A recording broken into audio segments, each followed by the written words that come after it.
Welcome to today's panel, where we will talk about a very important matter of how to attract the younger audience, how to bring them to TVs and how to bring them good content that they are educating with and also they're entertained with. Welcome to three guests of the panel. With me is Kamila Walewska from Poland. Hello. Welcome. Next to me is Peter Bakoni from Hungary. Hello. And Oliver Finan from Slovakia. Yes, it is a very hard question, how to attract the younger audience. They have changed. This new generation is in need of very different things than we all had because of the social media, because of phones, of tablets. So how do we do it? How do we bring them in front of TVs with a good content? I wish it was so easy to answer that question. I know. I think we are pretty much at the beginning of this period to figure it out. I wouldn't think that there is any of us, or I hope so there is, but it's hard to find anyone who could just easily answer it directly. We are at the period when we are asking questions as well, how to do it. We are trying to experiment things. We are trying to have focus groups. We are trying to listen to others. This is why we are coming to conferences and festivals to share our thoughts about it. So it's very important to be in connection with that age group and ask them what they need. But it's not that simple, obviously, because if we just gave them what they need, it wouldn't be very educative or something like that. So when I think about it, I always think about if there is a table, for example. I've got 3 daughters, so that's why it just came up to me. And on one half, you just put all the burgers and sugars and chocolate, and the other side you put the veggies and the fruits, and you ask a child or a teenager then to just go and just pick something. Then we will see what they want. They would definitely go to the burgers and the chocolate. But this is our role to drive it a bit, to control it, because it's not good for them, and they're not supposed to know it, but they are young. So we have to make it attractive in a way for them, and at the same time having it as a healthy food also for their souls and for their mind, I guess. So we need to have a balanced diet. That's the hardest thing to find, but we should, yeah. Are there different ways that you are working on, the different ways of drawing the attention and kind of communicating with the new generation? Yes, indeed. The most important is to understand the generation and to know that these people grow up in constant changing, the pandemic, war. The world is very unstable, so we have to understand what are the needs of this generation, and the fact that this young audience grows up with technology, with mobile devices, etc. So they have everything on demand. They have everything immediately. They don't want to wait, and they want to have everything personalized.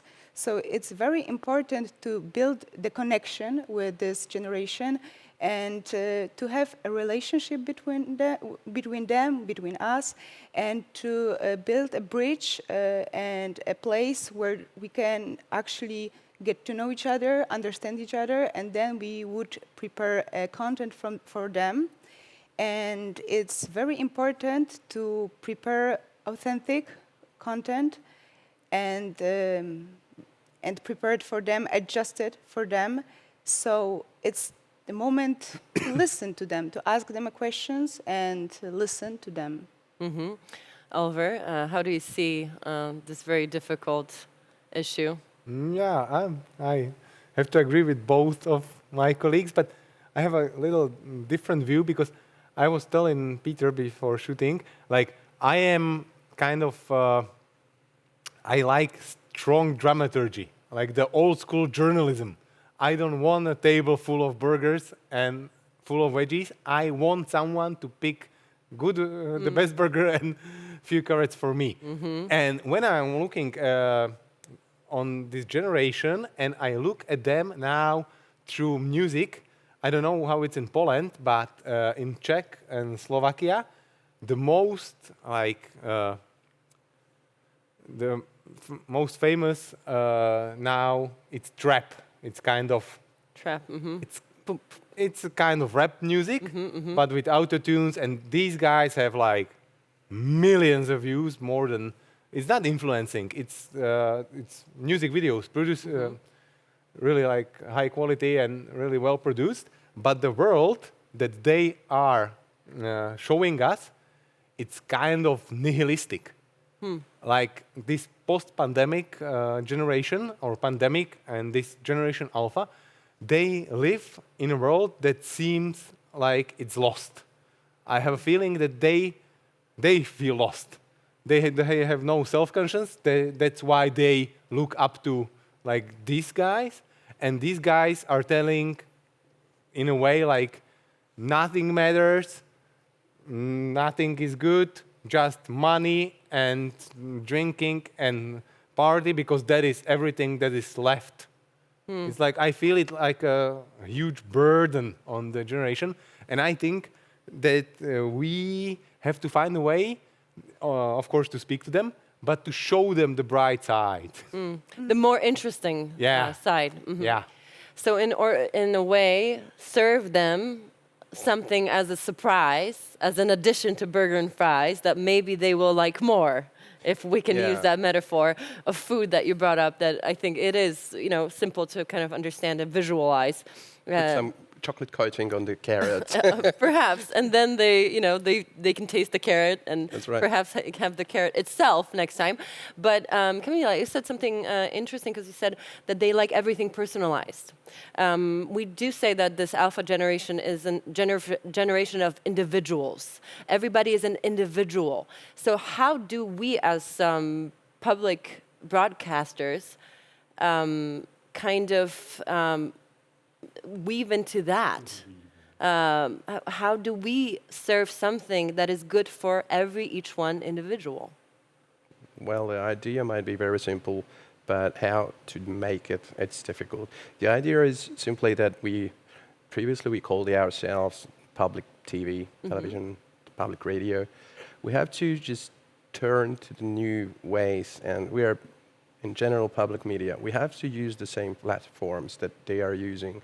Staying in this very simple analogy, if you're selling even a chocolate carrot and they would like to eat it, and it's good, and you're pretty confident that they would get it, but you sell it in the streets where there are no schools, no pubs, no places where kids would go. In that street, it's not sellable. You won't sell it to them because they won't find it. So even if we've got the programs, what we got now, the contents, it's not necessarily bad for them. They might enjoy it, but we should put it on the platforms they are holding in their hands. So they're not using TV anymore as we did in our young ages.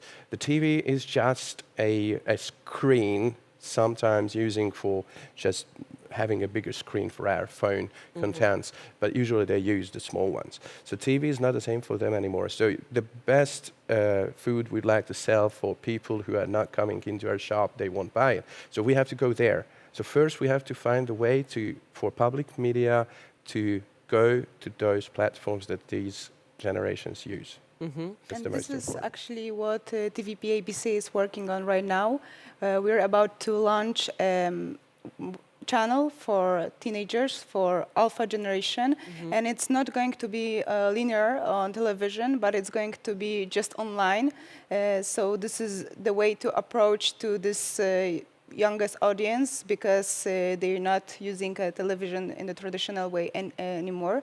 But I want to mention these classical television formats that are also a strong thing that we still have, because nowadays, of course, youngsters, they watch YouTube, but YouTube will never create a Voice of Poland or a Voice of Slovakia or Hungary. So this is a moment when we can create a huge show that gathers all the family together. And actually, the research shows that family is still very, very important value for the generation alpha, because in the world with constant changes, family is something that they can rely on, they can have a support from the family. And this kind of shows that gather all the family together once a week or so on to watch together this one thing and to support the person they want to support, etc. So it's also our strong thing, and we have to use it as a way to approach to the generation alpha. So creating multi-generational big formats that bring everybody, the grandmother and her daughter and the little one together, and kind of exposing the strength of TV in a good way, right? Exposing talents and somebody that they can look up to. Yeah, I can imagine that this is something that TV has the strength that these other medias do not have at this point, as of now, at least. This is what we can do, and we know how to do it well. We know how to do it well, it's true. Oliver, I saw you were trying to add on to this. No, I was just like curious if you want to make it like a alternative to YouTube. It will be your application, your platform. Oh, the TVP ABC? Yes, it's going to be a stream online channel, so it's going to have content specifically for the generation alpha. So Polish youth downloads your app, TVP ABC, and finds content there. That's it. Yes, that's true. And it will be just you, or it will be also like content, user-created content? Well, this is a thing that we want to have, but we have to approach it step by step. Yeah, because I think I was asking just because there is also, when we are public broadcaster, also a big legal issues that I find when I try do something like this. Okay, it has to be here because it's publicly produced. It has to be only here. So in Slovakia, it's also like this kind of obstructions. But for the television, like when we were evaluating, or I was evaluating personally, I found out, and I find it out more and more often, that the things for like even children, even youth, what is good is it entertains me too. It doesn't have to be, it can be for small children, but it is really important to make it that it can be played on like more levels nowadays. Because I think the family watching is really important thing, and it can bind the family together, and that's also the way we can approach it. And we can have the viewer, because also the kids, okay, they are teenagers, then they go away. But if they have the addiction, but if they get used to watching public broadcasters, then we can sneak some knowledge into all that YouTube algorithm stuff. But it's true that sometimes you can learn it from them. So as I've mentioned, I've got 3 daughters. 2 of them are 14. They're the twins, and the 10 years old is the little one. And I knew that they wanted to start using these platforms. I'm not sure if we can mention the names of these short video platforms, whatever. We could just swipe like this. Yes. And I said, if I we can like use TikTok, yeah, it's okay. Yeah, to keep connection with my daughters, I had to know what TikTok is and all these shorts are, because otherwise I won't have a chance to talk to them. So I had a bad opinion about them before I knew them. And I started to do it, and I just realized that I'm doing it for like half an hour. I can stop. When will I stop? Nothing tells me to stop, because next is good, next even better, next even better. That's the algorithm that builds it up, and it's even more exciting, So I understood it now, and I talked to them about the controls, that you can do it for like 10 minutes or 15 minutes, otherwise you'll stay there and stick to it. But they taught me, I learned from them, what is it that excites them a lot. For example, TikTok shorts and YouTube shorts.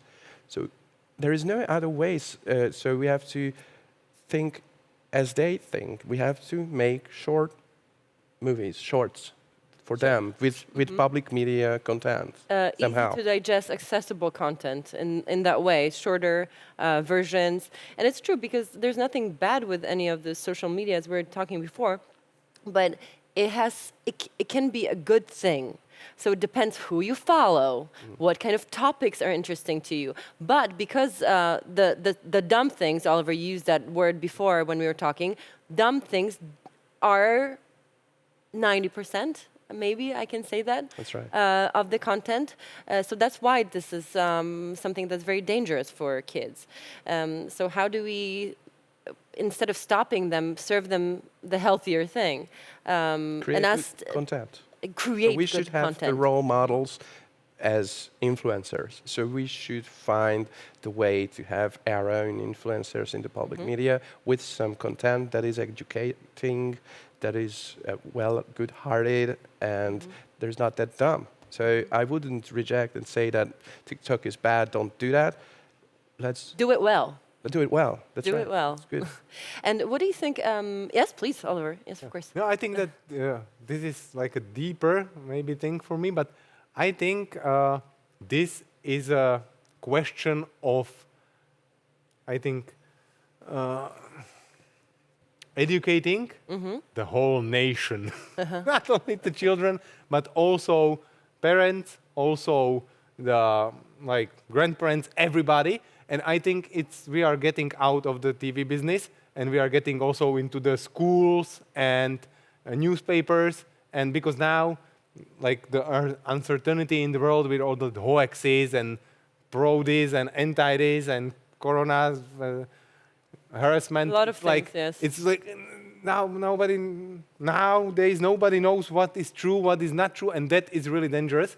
And I think there should be, and public broadcasters should be like on the forefront of it, to be like the nationwide campaign to educate all the people about these topics and how to find good informations, how to work with the social media, and how to work with content consumption.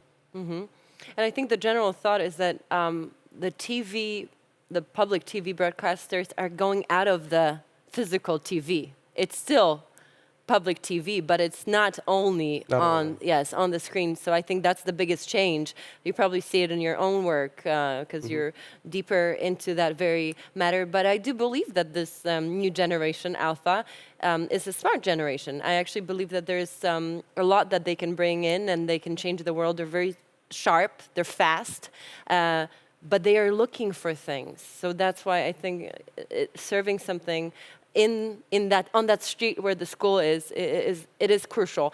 So if you can leave a thought to our viewers, but also different people who are creating content, and perhaps some of the younger audience that is watching us right now, what would you say to them? Watch TVP. Watch TVP. That's obviously that's. Yes, indeed. Thank you, Oliver. Download the new app for teenagers from TVP ABC. But to tell something to creators, it's very important to not be afraid of trying something new. It's important to find some ways, maybe to experiment. But yeah, we also, older generation, we have to have fun doing our work, experiment and try new ways to communicate with the younger audience. And who knows, maybe we'll also all together learn something from them. Of course, I believe that.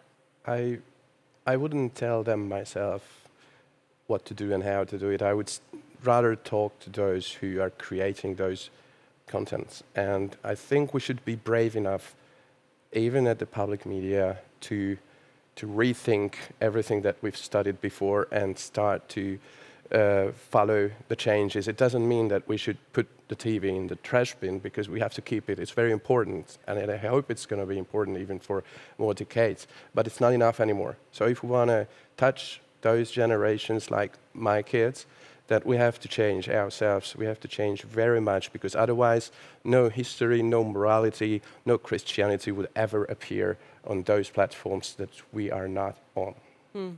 I think that was a great ending word for our panel today.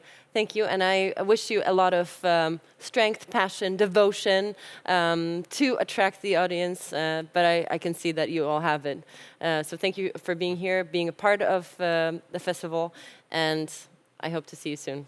Thank you very much. Thank you so much, and see you in the farther content of the Heart of Europe Festival. Thank you.